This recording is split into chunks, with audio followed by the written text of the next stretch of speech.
Photo shoot ಇಂದ ಹಿಡಿದು ಎಲ್ಲವರೆಗೂ ಪ್ರತಿ ಹಂತದಲ್ಲಿ ಅವರು ಇದ್ ಮಾಡ್ತಾ ಇದ್ರು.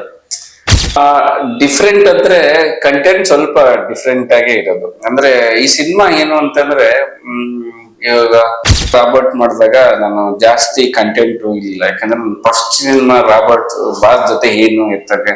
ರಾಬರ್ಟ್ ಮಾಡಿದಾಗ ನಾನು ಜಾಸ್ತಿ ಕಂಟೆಂಟ್ ಇಲ್ಲ, ಯಾಕಂದ್ರೆ ಫಸ್ಟ್ ಸಿನಿಮಾ ರಾಬರ್ಟ್ ಬಾಸ್ ಜೊತೆ ಏನು ಇರ್ತದೆ. ಅಭಿಮಾನಿಗಳು ಏನೋ ನಂಬರ್ ಕಲೆಕ್ಟ್ ಮಾಡ್ಬಿಡ್ತಾರೆ. ಒಂದ್ಸ ಸ್ಕ್ರಿಪ್ಟ್ ಫೈನಲ್ ಆದ್ಮೇಲೆ ನೀವು ಒಂದ್ಸ ಫುಲ್ ರೀಡಿಂಗ್ ಕೊಟ್ರೆ ಅವ್ರು ತುಂಬಾ ನಂಬಿಕೆ ಅವ್ರ ಮೇಲೆ. ಅಂದ್ರೆ ಅವರ ಹಿಂದಿನ ಸಿನಿಮಾ ಅಷ್ಟು ಪ್ರೂವ್ ಮಾಡಿದ್ದಾರೆ. ಹಳ್ಳಿ ಸೊಗಡಿನ ಮಾಸ್ ಕಲ್ಟ್ ಮೂವಿನೇ ಒಂದು ಟ್ರೈ ಮಾಡ್ತಾ ಇರೋದು. ಸಖತ್ ಇಂಟ್ರೆಸ್ಟಿಂಗ್ ಸ್ಟೋರಿ ಅದು. ಬೇರೆ ಲೆವೆಲಿನ ಒಂದು ಕಂಟೆಂಟ್ ಅದು. ಯಾಕಂದ್ರೆ ದಿವಸ ಬೇರೆ, ಇವಾಗ ಬೇರೆ. ಇವಾಗ ನಾವು ಅದೇ ಫ್ರೀಡಮ್ ನಿಮ್ಮ ಪ್ರಕಾರನೇ ಆಯ್ಕೆ ಮಾಡ್ಕೊಂಡು ಕತೆಗೆ ಎಷ್ಟು ಬೇಕಾಗುತ್ತೆ. ಕನ್ನಡ ಸಿನಿಮಾಗೆ ಇವಾಗ ಮೇನ್ ಆಗಿ ಹೇಳ್ಬೇಕಂದ್ರೆ ರೈಟರ್ಸ್ ಕಡಿಮೆ ಇದ್ದಾರೆ.